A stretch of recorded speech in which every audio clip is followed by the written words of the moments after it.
What is good, hunters? Welcome back. Today we're going to take a look at some hunting basics. I had a comment on my video concerning that recently, and I would like to think that I consider players who haven't played hunting games before or who have never hunted in their lives. But I think I'm going to definitely consider that even more going forward, because we do have a lot of players who don't hunt in real life, and maybe some tips and tricks can really help them along the way in actually playing, hunting games and having some fun. So first I'm going to talk about filling out your encyclopedia. So if you don't know, the encyclopedia is where you go to get all the info on game mechanics. You have guns, you have ammo, all of your gear, and the main thing is the animals. Now the thing with unlocking the encyclopedia is that you have to visit need zones in order to unlock them. There are 3 levels to each animal per map, and each level gives you a bit more info about the animal as you go along. So you're going to get what the animal is, you're going to get a brief description of it, the hunting tier, the recommended energy to take down the animal. You're going to get all the life cycle time zones for when the animal eats, sleep, and drink.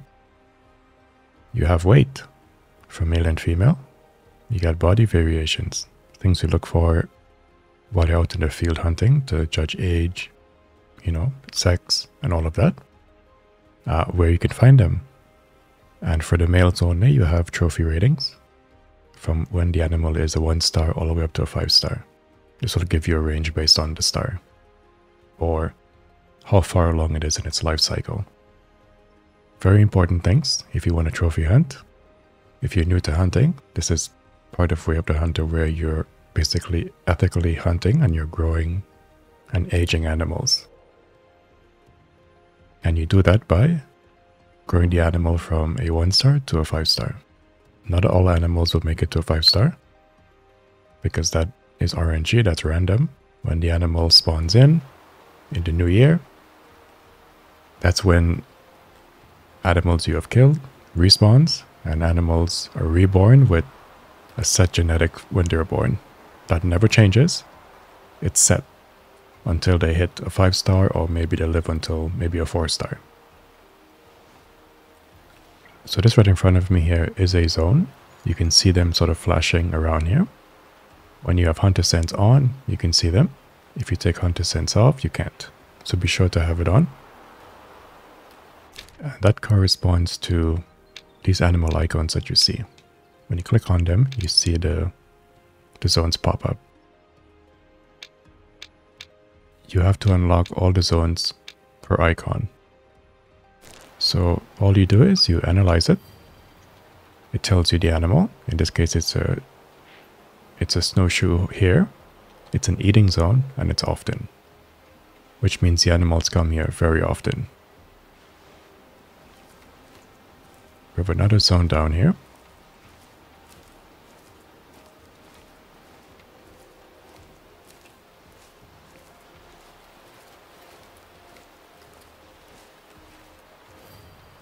We have a whitetail. This is a resting zone, and it's rarely used.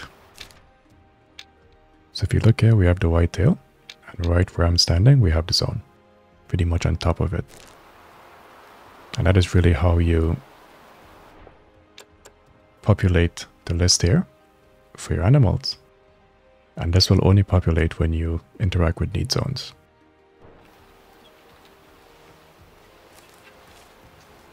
From an interface perspective, I have turned off a lot of the visual cues, which you can customize on your own. You can have the crosshair, you can have helpers, you can have the compass, tutorials are on, markers. Having Hunter Sense is directly tied to this menu, where you can turn off identification with the binoculars. So when you look through the binoculars, you don't see any stats on the animal. If you want more of a challenge, or you find you don't need that, you can actually turn any of these off. These have to do with your guns, seeing all the zeroing, the impact damage, the energy, all that is shown in the HUD. Identifying blood, identifying droppings. You can turn all of this off to suit your fancy. I usually play with my compass off, but I'll just have it on here for demonstration. At the bottom right, we have our wind with that arrow.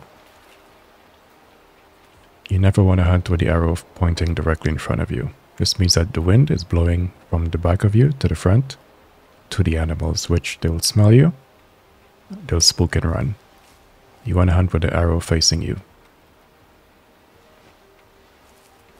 The middle icon is your stance icon, where depending on your stance, it will change. If you go prone, it's really what that's for. The third icon is basically whatever you're holding in your hand. So if I switch to my gun, it will show the gun that I'm holding together with the ammo. Nice and simple. So your approach to hunting is basically taking a stroll in the forest, as you naturally would, and you're waiting for clues that animals are around. Because we have Hunter Sense on, we will get visual clues on the screen, which lets us know that animals are around, sometimes depending on how close we are, what animal that is. And you're just taking your time, and you're just moving through, navigating the map, taking everything in, enjoying the scenery, looking for tracks, until you come upon animals.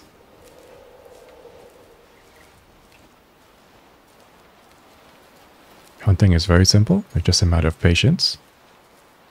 Really stalking your prey, getting a good angle so you can get a good shot, being patient, and really being rewarded with a nice takedown. So if you're new to Way of the Hunter, this is what it's all about. It's all about ethical hunting, taking your time, really rewarding you for good shots, good shot placement. Because the game does take up a lot of your time, depending how you play, especially if you're herd managing.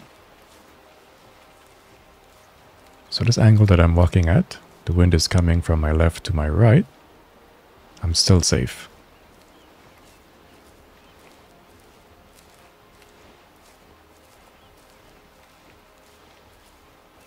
We definitely would prefer to hunt this direction, but there's a big mountain here, so I have to improvise and kind of walk around it. So the angle that I'm on is not too bad.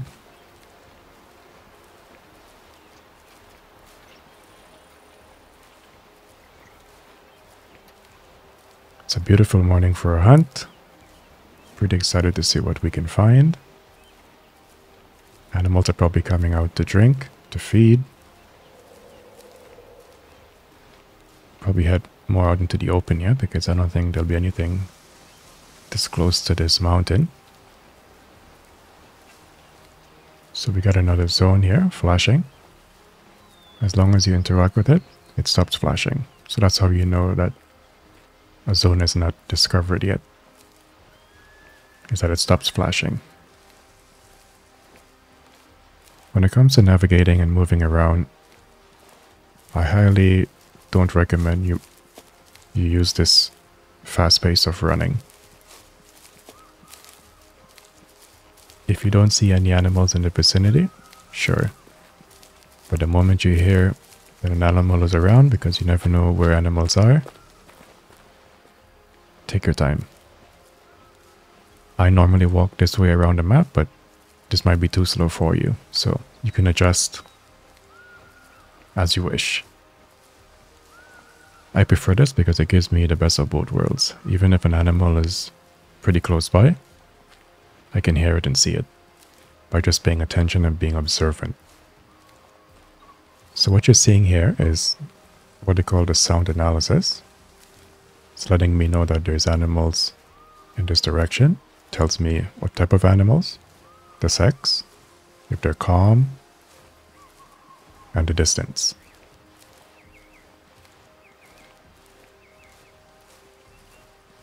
Now if you're hunting in the forest, this becomes even tougher. Because you cannot see much, you're going to have to move and operate differently, a lot more quiet. But since we're out in the open here, we can just walk till we get to a certain point, and then we can adjust.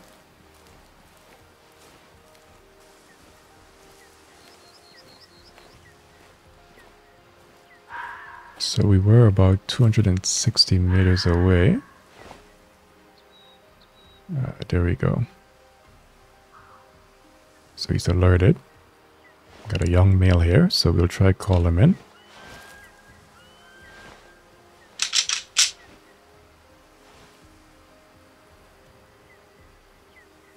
Because that's the philosophy of the game. We want to basically remove low genetics in hopes of getting high genetics when the new year comes and the new spawns, you know, come back in. So what's considered high and low genetics? Anything above 50, I would say is medium, in a sense of between 50 to like maybe 85. And then from 85 up, you have the high genetics. Anything below 50, bad genetics. They're no good to you. Now the interesting thing is, anything above 50, if you remove too many high genetic animals, then you hurt your genetic pool. This is why it's important you use callers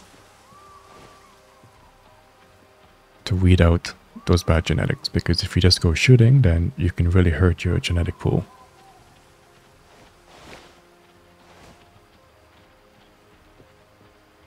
Because when animals spawn in the new year, they're assigned a genetics that never change.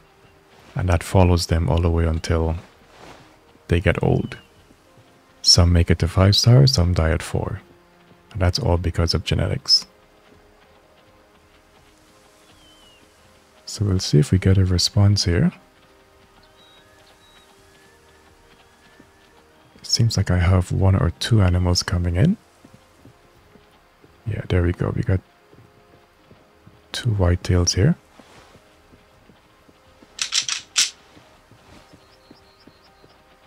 Let's see what they are. So we got an adult. And we got a young. So here we got the rest of the herd. Got a very nice adult there. Very nice, good looking herd.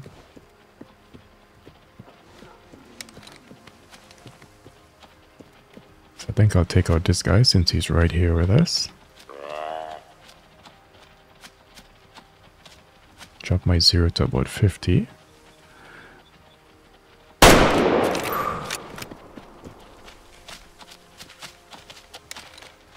And as you can see there, you kind of get that wounded type of run. That's what you're looking for. So when you shoot an animal, you look for the origin of where you shot him. And you can place a marker. Very important you do that as you get used to the game. Because we want to really find the origin of the blood. You don't have to, but in some cases you might have to. And we want to see what it says. So it tells you it's pink. It's a medium amount of blood. And the animal will expire slower. And it might be further away. So what that really means is that it's not a fatal shot. So the animal didn't just drop on the spot. So as a result, it's going to run as it just did. And it's going to expire or die a bit of a ways from here. So when you find the main blood, you simply come and you look at the direction the blood is flowing in. There's a fat part to it, and then it sort of tapers off. The tapered end is the direction the animal ran in. So you just follow it. Now this becomes harder if you don't place a good shot. If it's a weak shot, then it wouldn't show up as frequently. It's going to be really, really hard to find this animal. That's why it is important that you place really good shots. This makes your life a whole lot easier. So when we get to the water, it gets a bit tricky here because sometimes you don't know what direction the animal went in. It's a little hard to tell. They can die in the water, they can backtrack, we just don't know. But lucky for us, our guy is right here. Didn't go too far.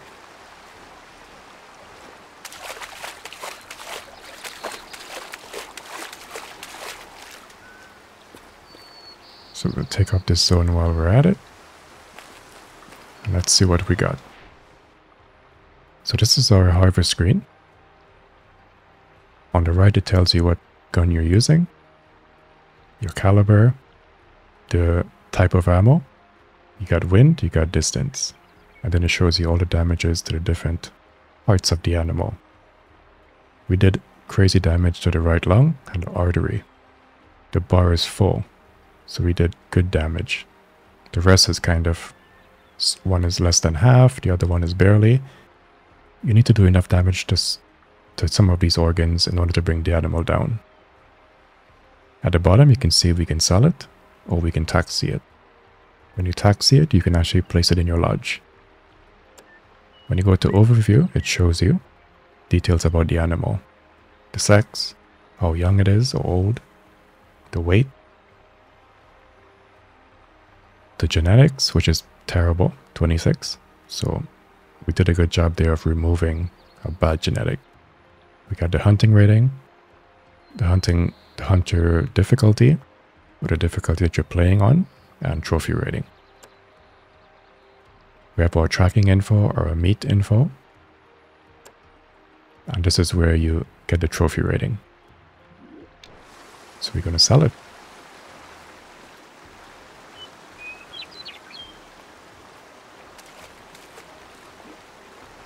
So when the new year comes around and animals respawn, that guy will be replaced.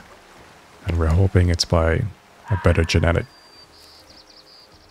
Now this is random, but since he's about 26%, I'm hoping he's close to 50. And it's a very slow progression like that. Very slow bell curve of where the animals will get better slowly over time.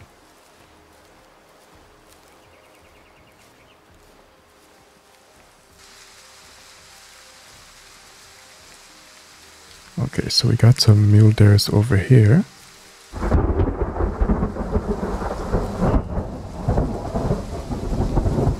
So we're gonna go after them instead. Yeah, but the weather here is phenomenal.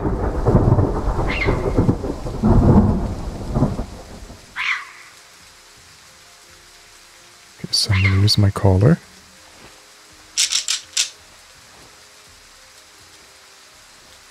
We're gonna take it slow.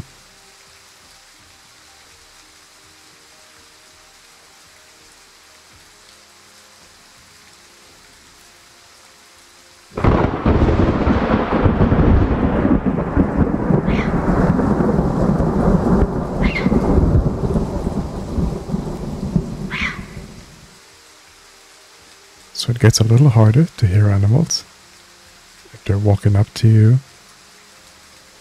So you want to be a bit extra careful.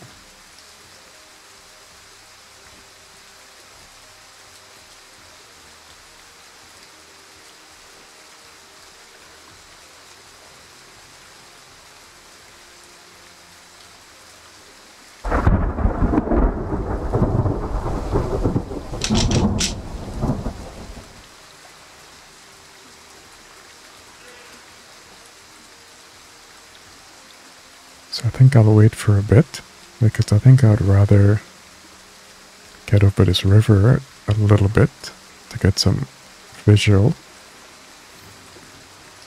Actually, let's do it.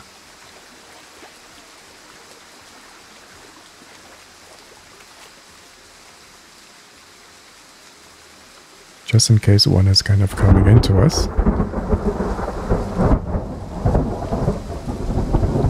Just want to be cautious in case we do have one kind of responding.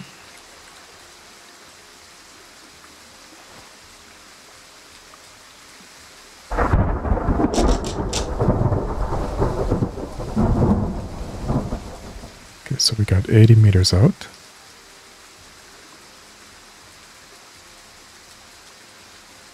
So we might have one responding.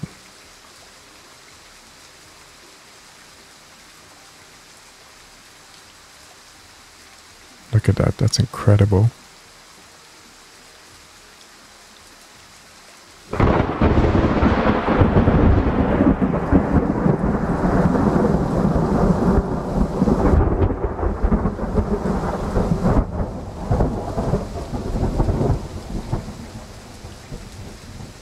So we just have to be patient here. Let's see if we got one. So that's 80 meters out.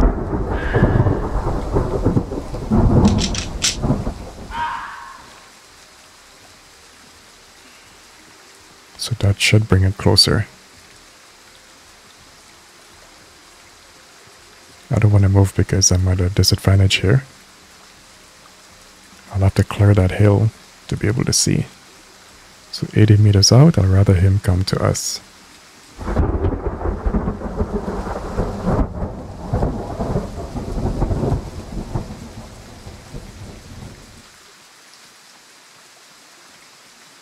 So I can kind of hear the footsteps. So that's good.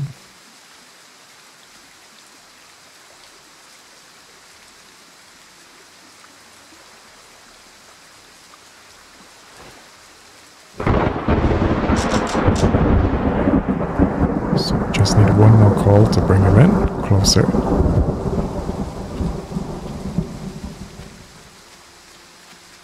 And I'll probably use my bow.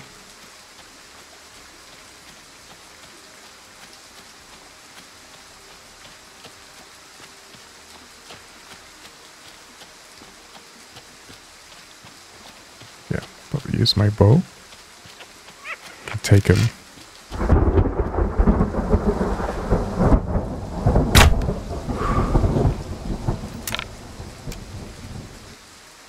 Beautiful shot. I think he stopped just at the perfect spot. And we got him.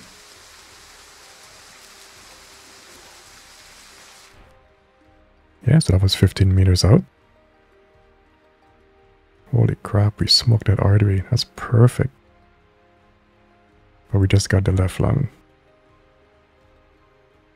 Interesting, we didn't get a lot of points for that artery, but probably wasn't enough damage. Amazing. So we got a 16%, and you can see he's a mature. Beautiful animal. Yeah, 16% mature. And this is what I'm saying. When the animals are born, he's a 1-star, but he's a 1-star mature. Right? So that's bad business in a sense of he was born with 16% genetics. That did not change all the way till he got to mature. See? So we would not have known that if we shot him, when he was a young guy. He was poor genetics anyway. So if we use the collar, we can get him. But if we let him live, he would have not become anything great. So we'll take it. And that's really the basics of hunting, guys. Very simple. In my future video, I'll go a bit more in depth, more on this topic. So keep an eye out for that. But I hope the video has helped you a little bit in understanding where the hunter a bit more. And if you have never hunted before, at least get your bearings, because it's an awesome experience. So thank you for watching, and thank you for listening.